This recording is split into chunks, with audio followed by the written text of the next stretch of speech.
شیطان ابلیس بچے کیسے پیدا کرتا ہے؟ ابلیس شیطان کی پیدائش کیسے ہوئی؟ کیا ابلیس سے پہلے بھی کوئی شیطان یا جن موجود تھا؟ اللہ پاک نے ابلیس کا جوڑا یعنی اس کی بیوی کب پیدا کی؟ ابلیس کا نکاح کب ہوا اور اس کے بچے کیسا پیدا ہوئے؟ کیا دنیا میں موجود شیاطین اور جنات ابلیس کی اولاد ہیں؟ آئیے ناظرین گرامی، پہلے تو قرآن سے پوچھتے ہیں کہ کیا ابلیس کی کوئی اولاد موجود ہے؟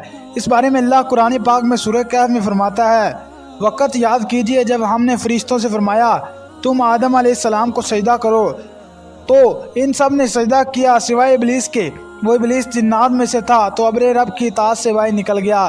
کیا تم اس کو اور اس کی اولاد کو مجھ چھوڑ کر دوست بنا رہے ہو؟ حالانکہ وہ تمہارا دشمن ہے۔ یہ ظالموں کے لیے ہی برا بادل ہے جو انہوں نے میری جگہ شیطان کو منتخب کیا۔ ناظرین گرامی، اس آیت میں اللہ پاک فرماتے ہیں کہ شیطان میں جنات ہے اور اس کے علاوہ ابلیس شیطان کی کثیر اولاد کا ذکر فرما دیا۔ لیکن اب سوال یہ ہے کہ یہ اولاد کیسے پیدا ہوئی؟ علامہ عبد الرحمن بن علی جوزی رحمۃ اللہ علیہ اس آیت کی تفسیر فرماتے ہیں کہ حسن اور قتادہ سے روایت ہے کہ اس آیت میں شیطان کی ذریت سے مراد شیطان کی اولاد، اور یہ شیطان کی اولاد ایسی ہی ہوتی ہے جیسے کہ بنو آدم کی۔ رحمت الہی سے ملعون ہونے سے پہلے شیطان کا نام عزازیل تھا۔ آدم کو سجدہ نہ کرنے اور حکم الہی کی خلاف ورزی کرنے کی پادش میں اس کا نام ابلیس تجویز کر دیا گیا۔ شیطان میں اسی ابلیس کو کہتے ہیں۔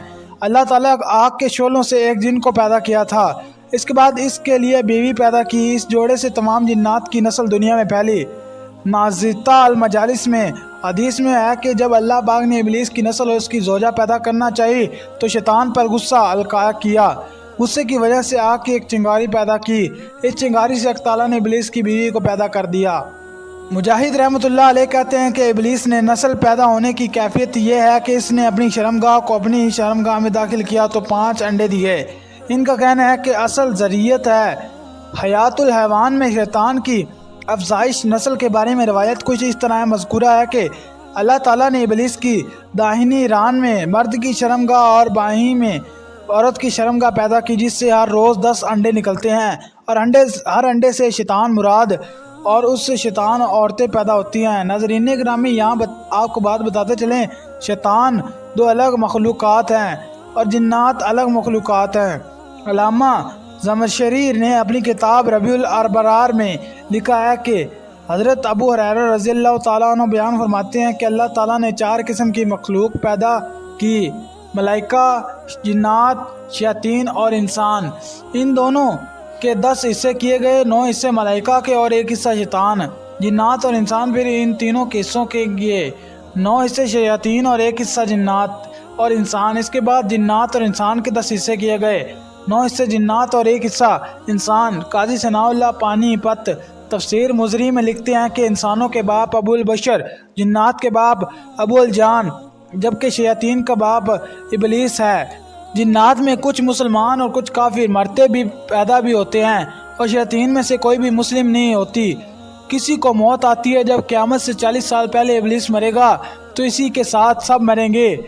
حضرت مجاہد نے شیطان کی بیوی کا نام ترتبہ لکھا ہے، اور اس کے علاوہ شیاطین کے مشہور بیٹوں کے نام اور کچھ اس طرح لکھے ہوئے ہیں: جمبور جوہر بازار میں شیطان کا جھنڈا اٹھائے ہوئے ہوتا ہے، عورتوں اور مردوں کو عورتوں کی طرف مائل کرتا ہے، صبر جو مصائب کا سبب ہے، اوار جو ریاکاری کا باعث ہے، مسوت جو لوگوں میں جھوٹی باتیں پھیلاتا ہے، داسم جو اس آدمی کا ساتھی ہو جو گھر میں بغیر سلام کیے داخل ہوتا ہو اور بسم اللہ پڑھے بغیر کھانا کھائے، وہ اس کے ساتھ کھانے میں شریک ہو جاتا ہے۔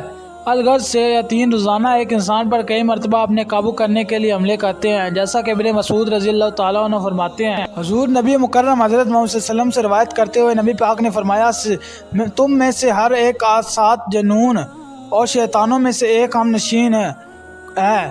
تو صحابہ کرام نے کہا، اے رسول اللہ، کیا آپ بھی جنوں میں سے کوئی ہم نشین ہیں؟ انہوں نے فرمایا، میں بھی، مگر اللہ نے میری مدد فرمائی اور وہ مسلمان ہو گیا تو مجھے بھی بھلائی کے علاوہ کس چیز کا نہیں کہتا۔ ناظرین گرامی، بے شک اللہ پاک قرآن پاک کی بہت سی آیات میں شیطان مردود کو انسان کا کھلا دشمن قرار دیا ہے۔ آج کے جدید دور میں شیطان کے مکروں اور فریب کے جال میں بھی بے حد وسیع ہو گئے ہیں، ان سے بچنا ناممکن ہوتا جا رہا ہے۔ بے شک نجات اسی میں ہے۔ کہ ہم اللہ سے شیطان مردود کی پناہ مانگتے رہیں۔ اللہ پاک ہمیں شیطان کے وسوسوں اور چالوں سے محفوظ رکھے اور نبی پاک سے بے حد محبت کرنے کی توفیق عطا فرمائے۔